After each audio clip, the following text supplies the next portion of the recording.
Mr. President, do you think Trump supporters are a threat to the country? That's what they're talking about. Yesterday's speech, where all MAGA Trump supporters are an existential threat.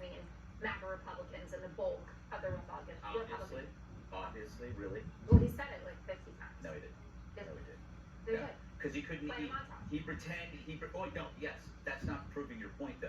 What he did was he took an amorphous group of people in which he cannot name, decides that it's a huge threat, and then changes his mind and says it's a small threat, and then he says, but it's still a threat, so come join me, and if you don't join me, you're a Nazi.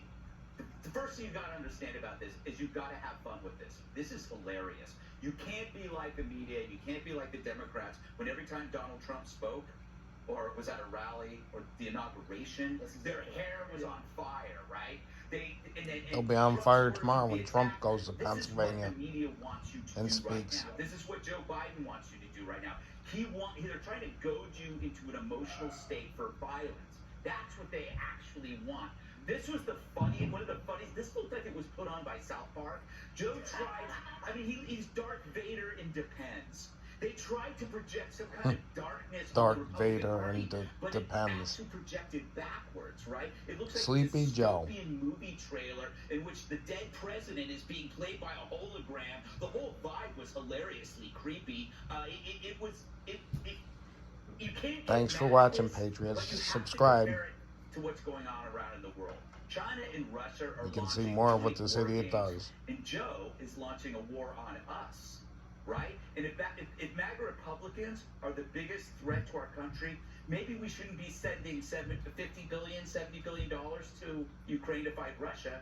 Maybe you should be carpet bombing churches and country clubs and golf courses and fraternities, because that's probably what MAGA Republicans are. I mean, imagine if this speech was about, if you took MAGA out of it and you put China or you put Russia, it would have been an amazing foreign policy wartime speech.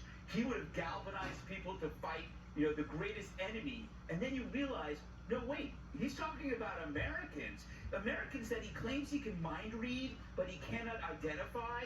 He cannot decide if it's large or small, but you better join him or you're a threat to democracy. We're all Americans, he says, except you and you and you and you. You've got to laugh at this. Probably one of the funniest presidential moments in history. Sorry, I didn't answer your question. He ain't no president.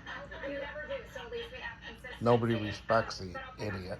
Pick up on something you were talking about, a president declaring war on his own people. And I went back, Daily, and I looked at old speeches of President Trump's, and his 4th of July speech in 2020 was all about defeating the radical left, right? Calling out a group of people, an amorphous group, I would say, because I get called a radicalist all the time. Antifa, BLM rioters. That's not amorphous. You can see that.